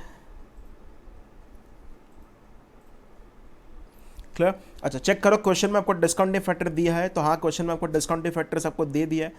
एंड चेक करो आपको क्वेश्चन में जो डिस्काउंटिंग फैक्टर दिया है वो आपको कितना दिया है, तो आपको 15% का डिस्काउंटिंग फैक्टर दे दिया है।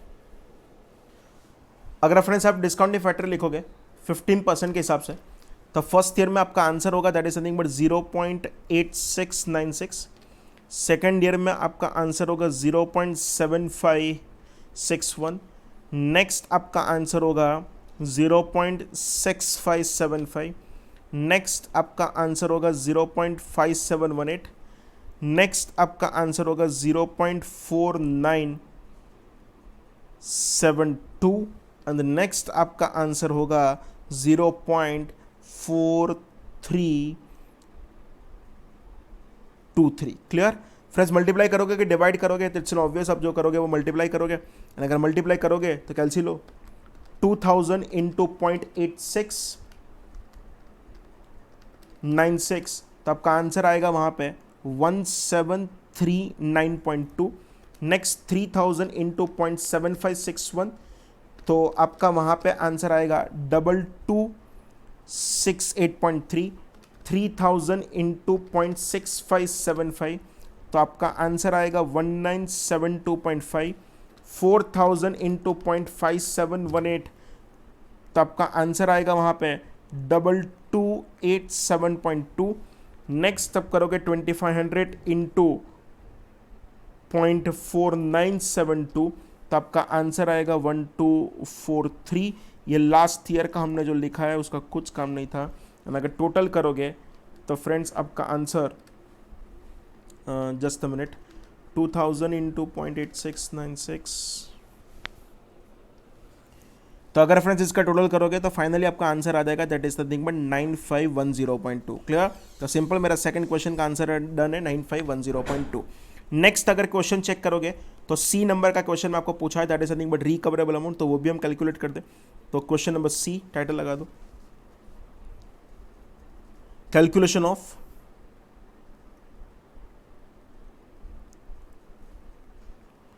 Recoverable amount. एंड फ्रेंड्स अगर आप कैलकुलेट करोगे कैलकुलेशन ऑफ रिकवरेबल अमाउंट तो आपका कैसे होगा वो भी समझा दो। कहना ऐसे हम रिकवरेबल अमाउंट के लिए दो चीज कंसीडर करते थे। एक कंसीडर करते थे that is nothing but value in use, and दूसरा चीज कंसीडर करते थे that is nothing but fair value less cost to sell. अगर आप वैल्यू इन यूज चेक करोगे तो कहना ऐसे आपका 9510.2 था, and fair value less cost to sell check करोगे तो कहना इससे वो 10,000 था। एंड अगर मैं यहाँ पे चेक करूँ विच एवर इज हायर, तो कहना इसे फ्रेंड्स आपका विच एवर इज हायर के हिसाब से वो आंसर कितना आने वाला है 10,000। तो अगर इन दिस क्वेश्चन अगर मैं चेक करूँ मेरे लिए रिकवरेबल अमाउंट कितना आने वाला है 10,000। क्लियर? तो विच एवर इज हायर के हिसाब से मेरा 10,000 का रिकवरेबल अमाउंट हो गया। अब हम चेक करें डी, इंपेयरमेंट लॉस आपको पूछा है तो वो भी चेक कर दे। तो यहाँ पे टाइटल लगा दो, कैलकुलेशन ऑफ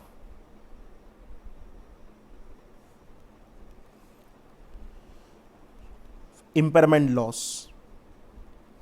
एंड अगर फ्रेंड्स मैं आपको याद करूं इंपेयरमेंट लॉस की फॉर्मूला क्या थी, तो आपको वो याद आ जाना चाहिए अब तो हम बोलते थे वहां पे impairment loss is nothing but carrying amount minus हम क्या कर देते थे, तो माइनस जो करते थे वो रिकवरेबल अमाउंट माइनस करते थे। चेक कर दो आपके पास दोनों कैलकुलेशन रेडी है। कैरिंग अमाउंट आपने ऑलरेडी कैलकुलेट करके रखा था 12,687.5। आपने रिकवरेबल अमाउंट भी कैलकुलेट करके रखा है कितना 10,000। तो अगर आप फ्रेंड्स इंपेयरमेंट लॉस का कैलकुलेशन करोगे तो वो आपका आंसर आ जाएगा 2687.5 एंड फाइनली वो डन है। क्लियर? अब मैं स्टार्ट कर रहा हूँ आंसर ई। आंसर ई क्या था, तो आंसर ई में पूछा है कि रिवाइज्ड कैरिंग अमाउंट, मतलब आफ्टर इंपेयरमेंट आपके पास रिवाइज्ड कैरिंग अमाउंट कितना बचेगा। तो इट्स अ वेरी सिंपल कि आपके पास रिकवरेबल अमाउंट जितना बचेगा, तो भी अगर कैलकुलेशन दिखाना है 12,687.5 में से अगर मैं 2687.5 का इंपेयरमेंट माइनस करूँ तो मेरे पास रिवाइज्ड कैरिंग अमाउंट कितना बचने वाला है, तो मेरे पास जो रिवाइज्ड कैरिंग अमाउंट बचेगा वो 10,000 का बचेगा। क्लियर? एंड हम नेक्स्ट डिस्कशन करें that is nothing but answer F. आपको ये पूछा है calculate depreciation for the year, depreciation for the year 2006। And friends ये आपका जो भी डेप्रिसिएशन होगा वो कहना है आपको ऑलवेसली प्रोस्पेक्टिवली करना है। तो कहना है 10,000 था, 10,000 में से 500 माइनस करोगे। सर हमको डाउट है, ऊपर वाले क्वेश्चन में आपने स्क्रैप वैल्यू को माइनस नहीं किया था पर यहाँ पे आप कर रहे हो। रीजन ऊपर वाले क्वेश्चन में पॉइंट नंबर सी में मुझे स्पेसिफिकली बोला था कि आपकी एस्टिमेटेड स्क्रैप वैल्यू नील है, इसीलिए मैंने उसको माइनस नहीं किया था, बाकी मैं करने वाला था। 10,000 माइनस 500, 8 में से टोटल कितने साल चले गए, 3 साल चले गए, तो कितने साल बाकी है, कहने से 5 साल बाकी है। एंड अगर ये करोगे तो आपका आंसर आएगा 1900। सिंपल मेरे यहाँ पे क्वेश्चन नंबर 2 भी खत्म हो रहा है। बस तो आज का लेक्चर के लिए यहाँ तक रखते हैं। मैं आपको अभी तक एक बार रिवाइज करवा दूँ। इंडिया 36 नाम था impairment of asset. What is the dictionary meaning of impairment? It is nothing but you are decreasing in the value of asset. Impairment loss की फॉर्मूला क्या थी? Carrying amount minus recoverable amount. And carrying amount मतलब what? Historical cost minus accumulated depreciation और amortisation minus अगर आपने पहले impairment loss को provide किया है तो वो। रिकवरेबल अमाउंट में दो चीज कंसिडर करोगे, net selling value in use and the fair value less cost to sell whichever is lower. Fair value less cost to sell आपको 3 जगह से मिलेगा। अगर आपका बाइंडिंग अग्रीमेंट है तो वो नहीं है, तो एक्टिव मार्केट प्राइस, एंड वो भी नहीं है तो मैनेजमेंट का एस्टीमेट का एक्सपर्ट ओपिनियन यूज कर सकते हो। वैल्यू इन यूज मतलब present value of the future cash flow. पहले 5 साल तक करंट ईयर के बिजनेस ग्रोथ रेट से ज्यादा नहीं लेने का, 5 से ज्यादा लेना है। तो करंट ईयर के इंडस्ट्री ग्रोथ रेट से ज्यादा नहीं लेने का। डिस्काउंटिंग करोगे वो प्रीटेक्स डिस्काउंट रेट से करना पड़ेगा। कोई भी कैश फ्लो अगर फॉरेन करेंसी में है तो इंडिया का डिस्काउंट रेट नहीं लोगे, वो कंट्री का डिस्काउंट रेट लोगे। डिस्काउंट करने के बाद आप क्लोजिंग रेट पर कन्वर्ट कर दोगे। Impairment loss is debited to PNL, government impairment loss का डिडक्शन देने वाला नहीं है, तो भी ये आपके लिए टाइमिंग डिफरेंस है। And if it is a timing difference, why it is a timing difference, but it is nothing but your early charge of depreciation in the books of accounts, and आपको वहां पे deferred tax asset create करना पड़ेगा। आज हमने कुछ ज्यादा नहीं किया है, जस्ट मैंने आपको 2 क्वेश्चन सॉल्व करवा दिए। कल के लेक्चर में जब आओ तो 2 क्वेश्चन अच्छी तरह से रीड करके आना। Thank you friends, thank you very much.